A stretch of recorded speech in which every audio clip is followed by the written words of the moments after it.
Magnus Carlsen takes his chair against Nodirbek Abdusattorov in the quarterfinals of the Freestyle Chess Grand Slam Tour 2025. The tournament is happening in Weissenhaus, Germany, and the first position that we have on the board is a very interesting one, with the queen in the corner of the board, followed by the bishop, knight, rook, bishop, king, rook, and knight.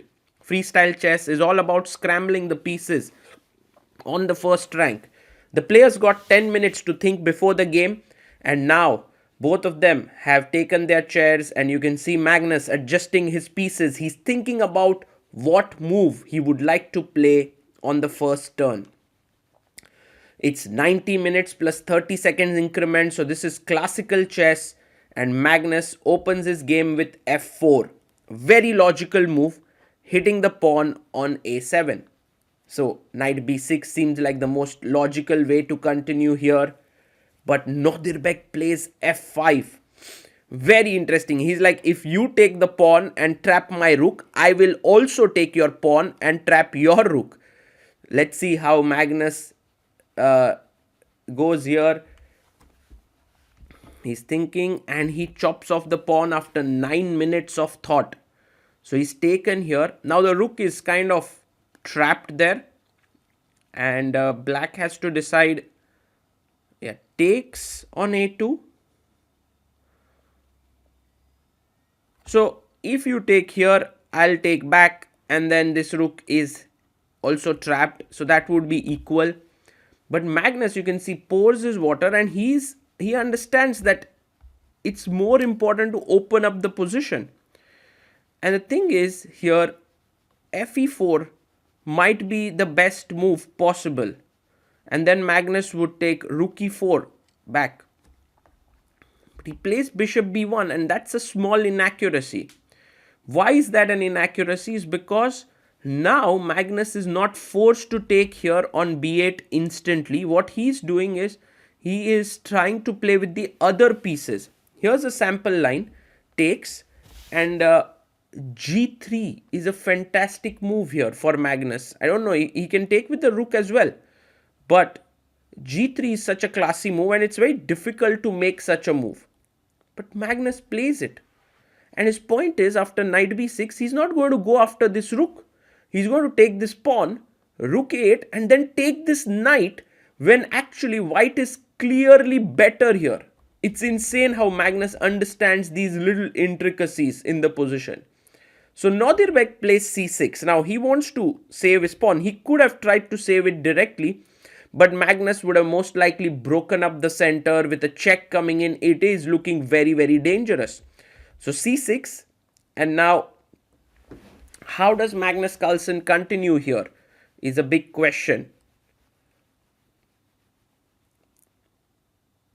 He takes the pawn on e4. It's a fantastic move, and the rook is still trapped, so I can take it when I want to. I mean, one move that can be considered is knight b6, and then you take the rook. But Nodirbek now plays his pawn to g6 and opens up the queen. It's incredible how one small inaccuracy in freestyle chess can lead you to a position where you don't even understand that your position is not so good. And this is exactly what happens when you face a player like Magnus, who understands the piece configurations so well. Now the knight comes to e3. So the knight is looking in the direction of c4, g4, and trying to come to e5, b6, all of these squares. And Nodirbek has to decide what to do. So bishop comes out to b6, puts his bishop on the b6 square, and now you could take the bishop, but then you just an exchange down. So it might be the right time to take the rook. Bishop takes b8. Yes, he takes it. Bishop takes on b8.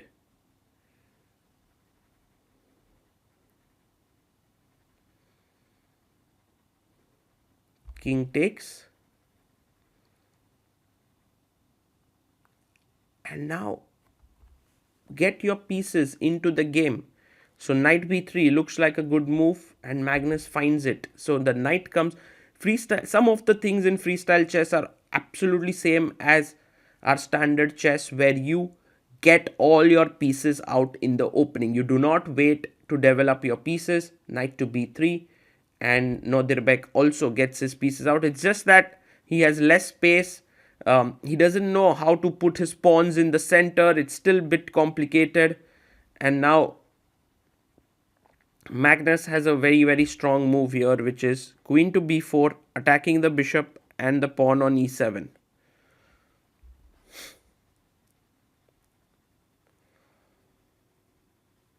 Now it's a tough move to find, but it's a move that forces black to take a decision. Beautiful move here, queen b4. Because if you were to play bishop to a7, then you have knight c4, knight a5, all the pressure brewing on the position there. And if bishop takes e3 now, which Nodirbek takes, of course you can't take with the rook because of the fork here, but you can take back with the pawn. Pawn takes e3.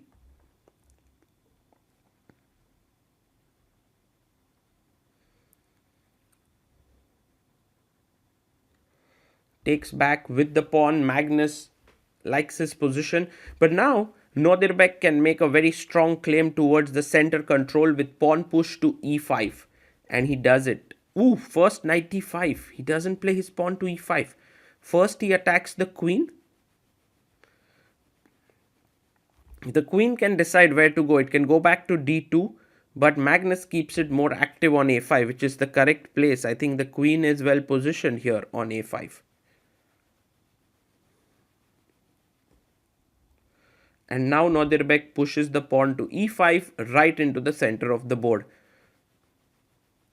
Okay, so here we have a position where black is also gaining in activity.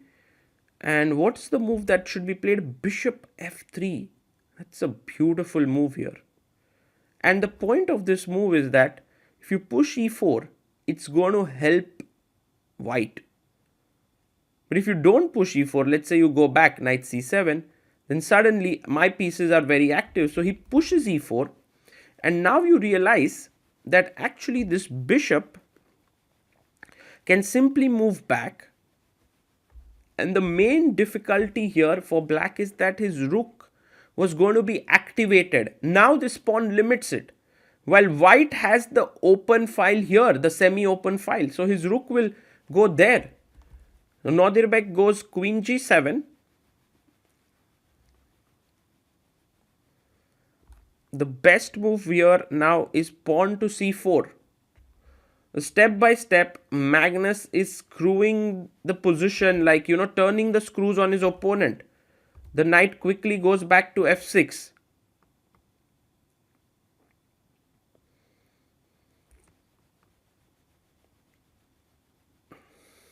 And now king to c2. That's also an incredible move.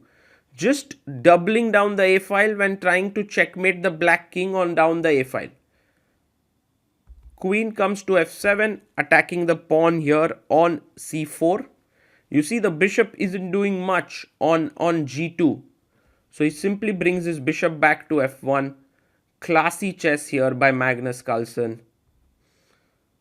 We are just on move number 17, but he has completely outplayed one of the strongest players in the world of chess, Nodirbek Abdusattorov.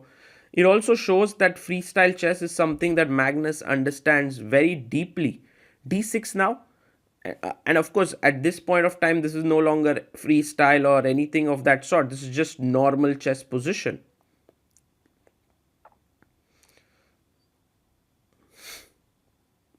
And now it's time to bring the rook in. So one of the threats in the position can be queen a7 check, king c7, and you can move in with the rook, trying to bring the knight in, putting pressure on all these squares. Nodirbek plays knight to d7.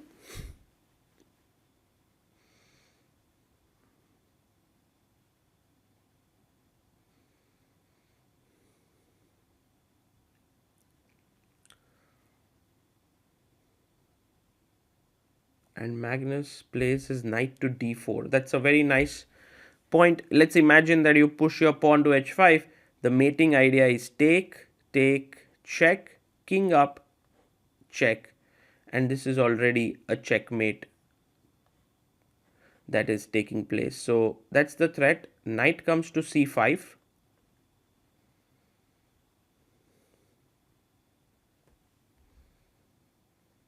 And he pushes his pawn to b4. Just making the knight move away from there. He comes back to a6.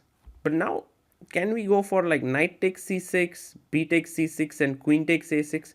That also seems to be completely winning. But Magnus finds even more accurate way. He goes b5. And I think Magnus could have played queen b6, but there is queen c7. And after rook takes a6, take, take, there is the rook is trapped here. And it's interesting. But the thing is, after b5 cb, now you see Magnus finds queen b6. This is such a beautiful move, because after queen c7, I take, take, take, and now king doesn't work because I can simply take rook b5. It's amazing that Magnus found this idea. Knight b4 check. King b3 is very strong, attacking the knight. Of course, you don't fall for king c3 check and you lose the queen here. That is something that has to be taken care of. But I'm sure that Magnus has seen it. He plays king d2. And now the problems are just too many. There is queen d6 check coming in. The rook is open here. And Nodirbek resigns the game. Magnus Carlsen scores a win. His first win in the quarterfinals here against Nodirbek Abdusattorov. And what a game this was. And now that they are discussing like what are the moves that can be played in the opening, because I think Nodirbek just couldn't understand the dynamics of the position so well. He was trying to go for material there by winning the rook on a b8 or b1 and so on. But Magnus was thinking about his piece development, how could his pieces come into the board. And this just goes to show that the freestyle chess requires really careful examination of the possibilities in the opening. And for now, it seems like Magnus is the strongest player on the planet, even in this format. And I always am interested to see how the players are going to arrange their pieces back. You can see Nodirbek arranges it in normal way, but Magnus always tries to arrange the pieces in freestyle way. I don't know if he's done that here, but yeah, and also folds his score sheet nicely, because I believe these are the games that are going to form the base of freestyle chess in the years to come.